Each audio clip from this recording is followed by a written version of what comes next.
Honours দ্বিতীয় বর্ষের প্রিয় শিক্ষার্থীরা, আসসালামু আলাইকুম। শুরু হতে যাচ্ছে তোমাদের সাথে আমার প্রথম অনলাইন ক্লাস। আর এই অনলাইন ক্লাসে তোমাদের সাথে আছি আমি আফতাবুন নাহার, সহকারী অধ্যাপক, অর্থনীতি বিভাগ, ঢাকা কলেজ। আশা করি তোমরা যে যেখানে আছো সকলে স্বাস্থ্যবিধি মেনে ভালো আছো, সুস্থ আছো এবং নিরাপদে আছো। আমরা আলোচনা শুরু করব তোমাদের বর্ষে উন্নয়ন অর্থনীতি বা ডেভেলপমেন্ট ইকোনমিক্স থেকে। চলো আমরা আমাদের মূল ক্লাসে ফিরে যাই। উন্নয়ন অর্থনীতি হচ্ছে, আমরা জানি যে অর্থনীতির একটি চ্যালেঞ্জিং, নতুন এবং গুরুত্বপূর্ণ শাখা। আর উন্নয়ন ছাড়া, উন্নয়নের অর্থনীতি বা উন্নয়ন অর্থনীতির শিক্ষা ছাড়া অর্থনীতি বর্তমানে অচল। বর্তমানে পৃথিবীর সবগুলো উন্নত দেশ, অনুন্নত দেশ সকলেই এই বিষয়টিকে গুরুত্ব দিয়ে আসছে। তো আমরা চলো দেখে নিই আমাদের আজকের পাঠে কী কী রয়েছে। আমরা আজ আলোচনা করব অর্থনৈতিক উন্নয়ন সম্পর্কে, অর্থনৈতিক প্রবৃদ্ধি কী সে সম্পর্কে, অর্থনৈতিক প্রবৃদ্ধি কী কী প্রকারভেদ রয়েছে সে সম্পর্কে, অর্থনৈতিক উন্নয়ন এবং প্রবৃদ্ধির মধ্যে যেসব পার্থক্য রয়েছে সে সম্পর্কে, এবং অর্থনৈতিক উন্নয়নের যে গতি প্রকৃতি সেই বিষয়গুলো আলোচনা করব। সবশেষে আমরা অর্থনৈতিক উন্নয়ন পাঠের যেসব গুরুত্ব বা প্রয়োজনীয়তা রয়েছে সেগুলো আলোচনা করব।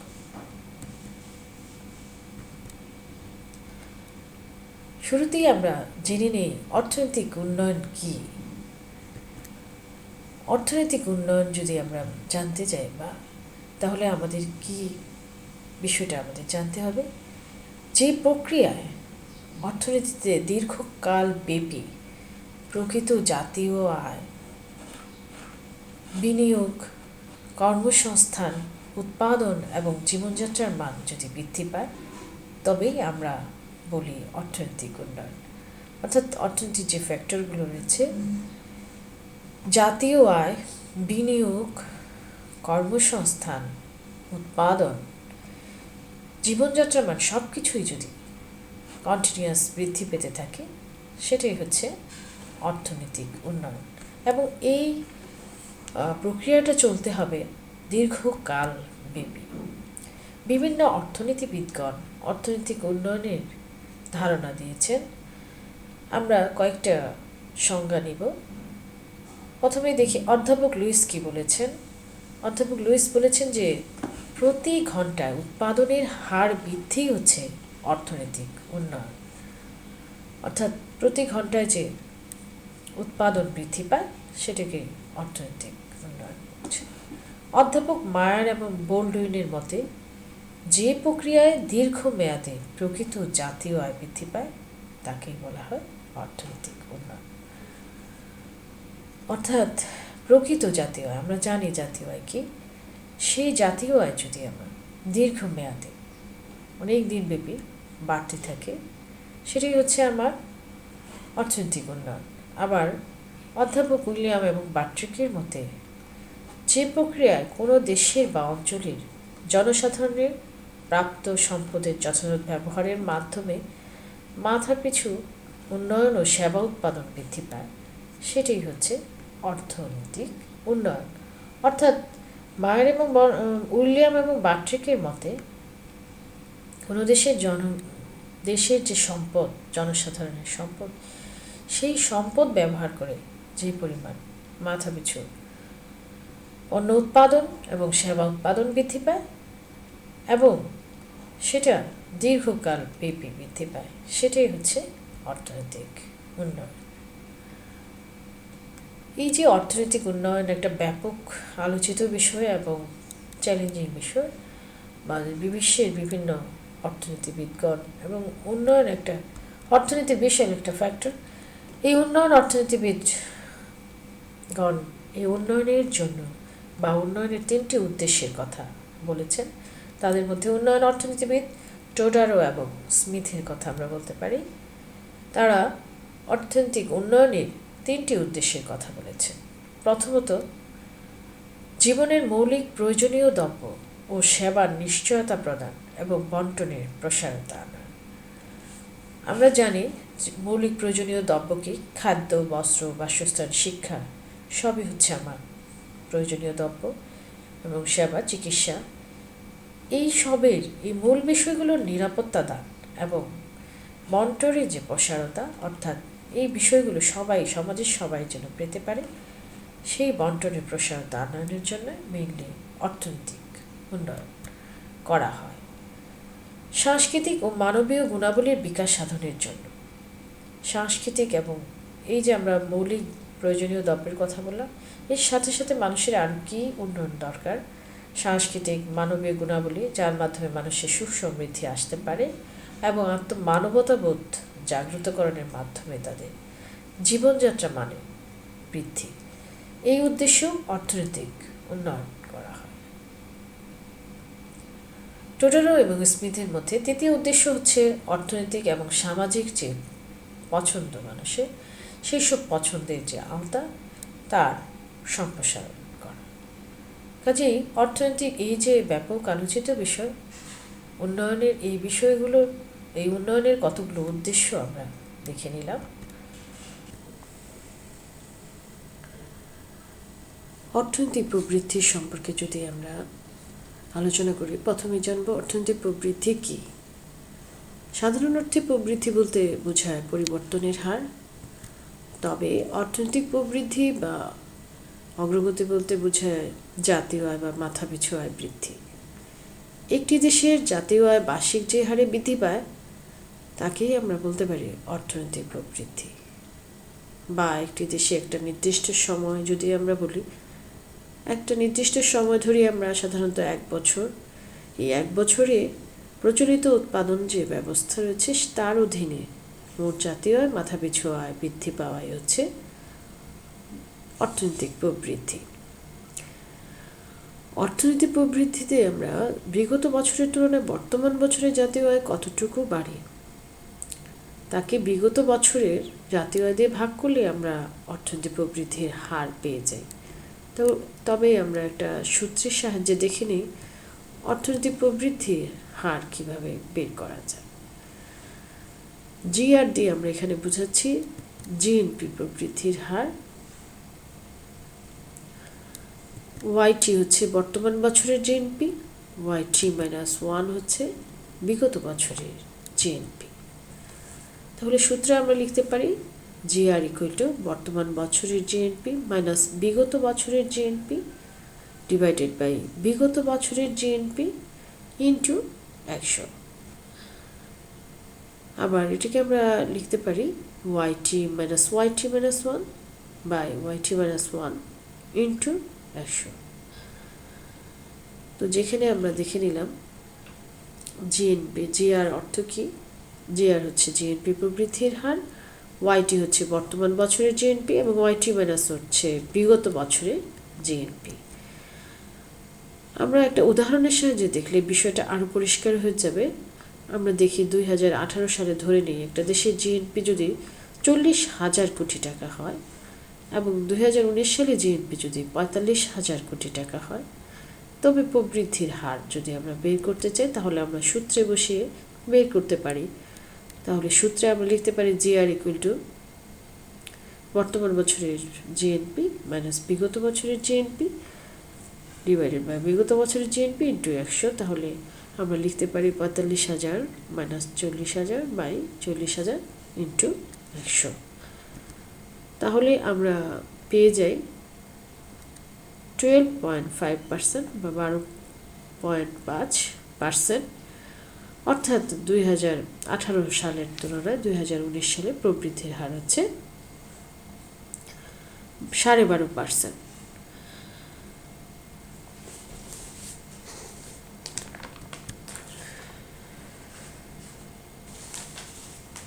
এবার আমরা জানবো অর্থনৈতিক প্রবৃদ্ধির প্রকারভেদ সম্পর্কে। অর্থনৈতিক প্রবৃদ্ধি সাধারণত 3 ধরনের: ধনাত্মক প্রবৃদ্ধি, ঋণাত্মক প্রবৃদ্ধি এবং শূন্য প্রবৃদ্ধি। ধনাত্মক প্রবৃদ্ধি হচ্ছে যে ক্ষেত্রে জাতীয় আয় কন্টিনিউয়াস বাড়ে, সেটাই হচ্ছে ধনাত্মক প্রবৃদ্ধি, অর্থাৎ প্রতি বছর জাতীয় আয় কন্টিনিউয়াস বৃদ্ধি পায়।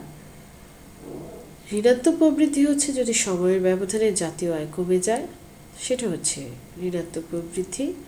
আর শূন্য প্রবৃদ্ধি হচ্ছে যদি সময় ব্যবধানে জাতীয় আয় স্থির থাকে এবং জাতীয় আয়ের কোনো পরিবর্তন হয় না, সেটাকে আমরা বলি শূন্য প্রবৃদ্ধি।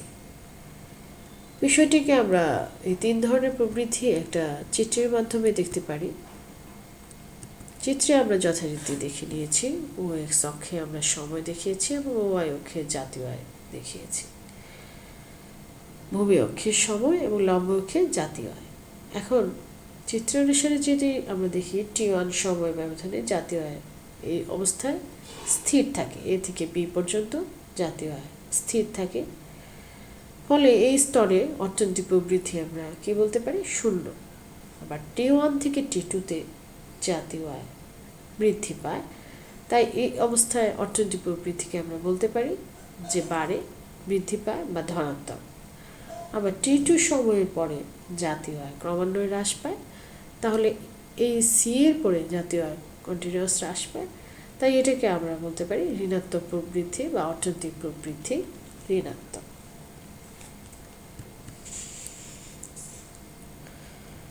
অর্থনৈতিক উন্নয়ন এবং প্রবৃদ্ধি সম্পর্কে আমরা যেহেতু জেনেছি, আমরা দেখব অর্থনৈতিক উন্নয়ন এবং প্রবৃদ্ধির মধ্যে পার্থক্যগুলো কী কী। আমরা জানি যে অর্থনৈতিক উন্নয়ন কি শুধুমাত্র জাতীয় উৎপাদন বৃদ্ধি অর্থনৈতিক উন্নয়ন নয়, তার সাথে কি থাকবে? উৎপাদনের কৌশল, প্রাতিষ্ঠানিক উন্নতিও হবে, বোঝালে হবে অর্থনৈতিক উন্নয়ন।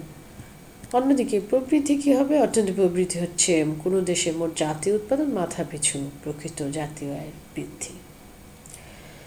কাঠামোগত পার্থক্যের ক্ষেত্রে আমরা বলতে পারি অর্থনৈতিক উন্নয়ন একটি দেশের কাঠামোগত পরিবর্তন সাধন করে, কিন্তু প্রবৃদ্ধি কোনো দেশের কাঠামোগত পরিবর্তন ছাড়াই জাতীয় আয়ের উৎপাদন এবং মাথাপিছু আয় বৃদ্ধি করে। অর্থনৈতিক উন্নয়ন হচ্ছে একটি দীর্ঘমেয়াদী পরিবর্তন, অন্যদিকে প্রবৃদ্ধি হচ্ছে একটি স্বল্পমেয়াদী পরিবর্তন। সময়ের দিক থেকে যদি আমরা পার্থক্যকে দেখি, তাহলে দীর্ঘমেয়াদী হচ্ছে অর্থনৈতিক উন্নয়ন আর স্বল্পমেয়াদী হচ্ছে প্রবৃদ্ধি। অবস্থানের দিক থেকে অর্থনৈতিক উন্নয়ন একই সময়ে ভিন্ন ভিন্ন হতে পারে। দুটি দেশের মধ্যে যদি আমরা অর্থনৈতিক উন্নয়ন দেখি, তাহলে একই সময় দুটি দেশে ভিন্ন ভিন্ন হতে পারে, ভিন্ন ভিন্ন হবে, কিন্তু প্রবৃদ্ধির ক্ষেত্রে ওই সময় দুটি দেশে একই সময়ে একই রকম অর্থনৈতিক প্রবৃদ্ধি ঘটতে পারে। অর্থনৈতিক উন্নয়ন পরিমাণগত ধারণার পাশাপাশি একটা গুণগত ধারণাও প্রকাশ করে, অন্যদিকে প্রবৃদ্ধি শুধুমাত্র পরিমাণগত ধারণা প্রকাশ করে। অর্থনৈতিক উন্নয়ন ইকুয়াল টু আমরা বলতে পারি অর্থনৈতিক প্রবৃদ্ধি প্লাস কাঠামোগত পরিবর্তন, অর্থাৎ অর্থনৈতিক প্রবৃদ্ধিও ঘটবে অর্থনৈতিক উন্নয়নের ক্ষেত্রে, সেই সাথে কাঠামোগত পরিবর্তন ঘটবে। কিন্তু অর্থনৈতিক প্রবৃদ্ধি যদি আমরা বলি, সেটা সূত্রগত পার্থক্য হবে অর্থনৈতিক উন্নয়ন মাইনাস কাঠামোগত পরিবর্তন, অর্থাৎ কাঠামোগত পরিবর্তন ছাড়াই অর্থনৈতিক প্রবৃদ্ধি ঘটতে পারে। অর্থনৈতিক উন্নয়ন প্রবৃদ্ধির উপর নির্ভর করে, প্রবৃদ্ধি ছাড়া অর্থনৈতিক উন্নয়ন কিন্তু সম্ভব নয়।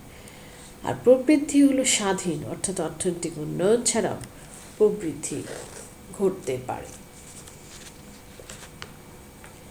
অর্থনৈতিক উন্নয়নের জন্য পূর্ব শর্ত হিসেবে প্রয়োজন দীর্ঘমেয়াদী ঊর্ধ্বমুখী ধনাত্মক প্রবৃদ্ধি।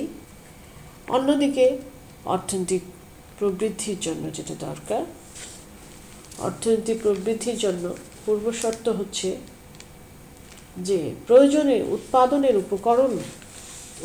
উপকরণের যে সহজলভ্যতা উৎপাদনের জন্য ও বিনিয়োগ। মূল বিষয় হচ্ছে উৎপাদনের উপকরণ পাওয়া, সহজলভ্যতা এবং বিনিয়োগ, এটাই হচ্ছে পূর্বশর্ত অর্থনৈতিক প্রবৃদ্ধির ক্ষেত্রে। অর্থনৈতিক উন্নয়নের পরিধি ব্যাপক এবং বিস্তৃত। অর্থনৈতিক উন্নয়নের ক্ষেত্রে সকল খাতের ব্যাপক পরিবর্তনের ফলে জাতীয় উৎপাদন বৃদ্ধি পায়। আর অর্থনৈতিক প্রবৃদ্ধির ক্ষেত্রে কোনো একটি বিশেষ খাতের উল্লেখযোগ্য পরিবর্তনের ফলে জাতীয় আয় বেড়ে যায়। অর্থনৈতিক উন্নয়নের ফলে একটি দেশের আর্থসামাজিক ব্যবস্থার যে উন্নয়ন সেটা ঘটে থাকে। আর অর্থনৈতিক উন্নয়নের প্রবৃদ্ধি অর্জনের মাধ্যমে দেশের আর্থসামাজিক ব্যবস্থার যে উন্নয়ন হবে এমন বলা যায় না, বা আর্থসামাজিক ব্যবস্থার উন্নতি নাও হতে পারে। অর্থনৈতিক উন্নয়ন যেহেতু দীর্ঘমেয়াদী ব্যাপার এবং এটি একটি জটিল এবং অধিক সময় সাপেক্ষ, কিন্তু অর্থনৈতিক প্রবৃদ্ধি যেহেতু আওতা ছোট, কাজেই এই প্রবৃদ্ধি নির্ণয় করা তুলনামূলকভাবে সহজ। এবার আমরা দেখব অর্থনৈতিক উন্নয়ন গতি প্রকৃতি।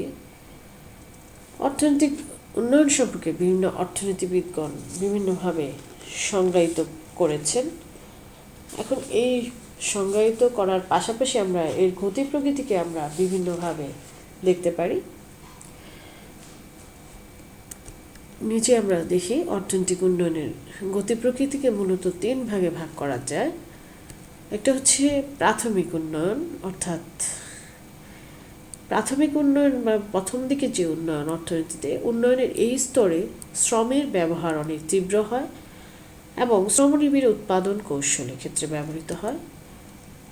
এরপর হচ্ছে দ্রুত উন্নয়ন। উন্নয়নের এই স্তরে শ্রমের ব্যবহার কমে যায় এবং শ্রমের ব্যবহার কমে গিয়ে এখানে মূলধন বা যন্ত্রের যে ব্যবহার এটা দ্রুত বাড়ে এবং শ্রমনিবিড় উৎপাদন কৌশলের পরিবর্তে এখানে মূলধন নিবিড় উৎপাদন কৌশলের ব্যবহার বৃদ্ধি পায়। সমৃদ্ধি পরবর্তী উন্নয়নের ক্ষেত্রে আমরা দেখি যে উন্নয়নের স্তরে যেহেতু মূলধন নিবিড় বা মূলধনের যন্ত্রের ব্যবহার এখানে দ্রুত বাড়ে, এরপর যে পরবর্তী উন্নয়ন, এই উন্নয়নে পেশাগত যে ব্যবস্থাপনার দক্ষ ব্যবস্থাপনা এবং তত্ত্বাবধান স্তরে বা উন্নত মানের হয় এবং দক্ষ যে শ্রমিক বা দক্ষ শ্রম এক্ষেত্রে ব্যবহৃত হয়। অর্থাৎ সমৃদ্ধি পরবর্তী স্তরে ব্যবস্থাপনার ক্ষেত্রে দক্ষ ব্যবস্থাপনা এবং তত্ত্বাবধান হয় উন্নত মানের এবং শ্রমিক ব্যবহৃত হয়, তার শ্রমিকের টেকনিক্যাল যে জ্ঞানটা সেটা অনেক বেশি থাকে এই স্তরে। এই বিষয়টাকে আমরা একটা চিত্রের মাধ্যমে যদি দেখি তাহলে দেখি আমরা ও এক্স অক্ষে আমরা যথারীতি দেখিয়েছি কর্মসংস্থান এবং ও ওয়াই অক্ষে আমরা আয় দেখিয়েছি। এখন ইএফ রেখা, আমরা একটা রেখা দেখতে পাচ্ছি, এই রেখা হচ্ছে উন্নয়নের 3টি স্তরে আয়ের কী অবস্থা, কর্মসংস্থান, আয় এবং কর্মসংস্থানের যে অনুপাত সেটা দেখাচ্ছে। আমরা দেখতে পাচ্ছি এই অবস্থায় আমাদের আয়ের কর্মসংস্থান অনুপাতটা আস্তে আস্তে বৃদ্ধি পাচ্ছে, তারপর দ্বিতীয় স্তরে কমে যাচ্ছে এবং শেষে আবার সমৃদ্ধি পরবর্তী উন্নয়নে এই আয় এবং কর্মসংস্থানের অনুপাত বৃদ্ধি পাচ্ছে।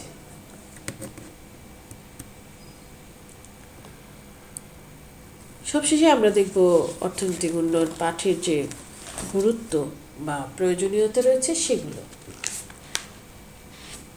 আমরা জানি যে উন্নয়ন অর্থনীতির মাধ্যমে একটা দেশের অর্থনৈতিক কার্যক্রম সহ বিশ্বের বিভিন্ন উন্নয়ন যে কর্মকাণ্ড বা কার্যক্রম সেগুলো আমরা বুঝতে পারি সারা বিশ্বের শিক্ষার্থীদের জন্য। তাই উন্নয়ন অর্থনীতি পাঠ একটা বিশেষ গুরুত্ব বহন করে। আমরা দেখিনি যে অর্থনৈতিক উন্নয়ন পাঠের যে প্রয়োজনীয়তা বা গুরুত্বগুলো। অর্থনৈতিক সম্প্রসারণ এবং অর্থনৈতিক উন্নয়ন এই দুইটো বিষয়ের মধ্যে পার্থক্য সম্পর্ক যদি আমরা উপলব্ধি করতে চাই তাহলে উন্নয়ন অর্থনীতি পাঠ করা অবশ্য প্রয়োজন। এই বিষয়ে পাঠের মাধ্যমে আমরা জানতে পারি যে দেশে পরিমাণগত দ্রব্য সেবা উৎপাদন বাড়লেই হবে না, এর সাথে দরকার মানুষের জীবনযাত্রার বৃদ্ধি এবং কল্যাণ অর্জন করা। জাতীয় এবং আন্তর্জাতিক প্রবৃদ্ধির উৎস কী হতে পারে, কিভাবে একটা এই যে উন্নত দেশ তারা দ্রুত কিভাবে সমৃদ্ধি অর্জন করছে, কেন কিছু দেশ পিছিয়ে পড়ছে অর্থনৈতিক সমৃদ্ধির ইতিহাস থেকেই কিন্তু উন্নয়নশীল দেশগুলো এই শিক্ষা নিতে পারে। আর তার জন্যই উন্নয়ন অর্থনীতি বা অর্থনৈতিক উন্নয়ন পাঠে প্রয়োজনীয়তা বোঝা যায়। উন্নয়ন অর্থনীতির বিভিন্ন তত্ত্বগত ব্যাখ্যা মডেল সম্পর্কে ধারণা পাওয়া যায়। এইসব তাত্ত্বিক বিশ্লেষণ মডেল কোন দেশে কতটা কার্যকর হবে সেটা উন্নয়ন অর্থনীতি পাঠ করে আমরা জানতে পারি। উন্নয়ন অর্থনীতির সফলতা ব্যর্থতা কিভাবে বা উন্নয়ন অর্থনীতিকে কিভাবে সফল করানো যায় বা উন্নয়ন অর্থনীতি দেশের অর্থনৈতিক উন্নয়ন কিভাবে ঘটানো যায় বা উন্নত দেশগুলো কি কি কারণে তারা সফলতা অর্জন করেছে বিষয়গুলো আমরা জানতে পারি অর্থনৈতিক উন্নয়ন পাঠের মাধ্যমে। স্বল্পোন্নত দেশগুলো বেকারত্ব প্রকট আমরা জানি। গ্রাম ও শহরের মধ্যে নৈকট্য যেমন বৈষম্য রয়েছে, গ্রাম শহর থেকে জনের স্থানান্তর বা মাইগ্রেশন ঘটে, প্রচ্ছন্ন বেকারদের কিভাবে মূলধনের উৎস হিসেবে ব্যবহার করা যায়, এসব বিষয়গুলো আমরা জানতে পারি অর্থনৈতিক উন্নয়ন পাঠের মাধ্যমে।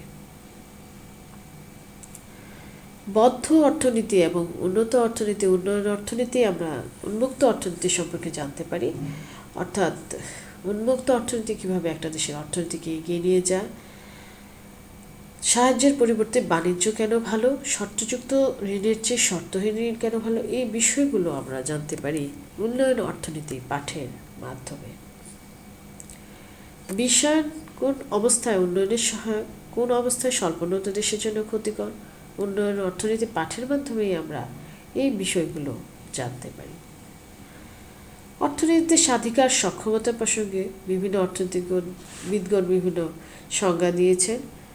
আবার এই বিষয়গুলো মানব উন্নয়ন বা অর্থনৈতিক উন্নয়নে কীভাবে সহায়ক এবং মানব উন্নয়নের সূচকগুলো কীভাবে সক্ষমতার বিষয়ে দেখায়, এই বিষয়গুলো উন্নয়ন অর্থনীতি পাঠের মাধ্যমে জানা যায়। আবার স্বত্বাধিকারের বিপর্যয় কীভাবে অর্থনৈতিক অনুন্নত দেশগুলো বা অনুন্নয়ন ডেকে আনে, এই বিষয়গুলো জানা যায় অর্থনৈতিক উন্নয়ন পাঠের মাধ্যমে।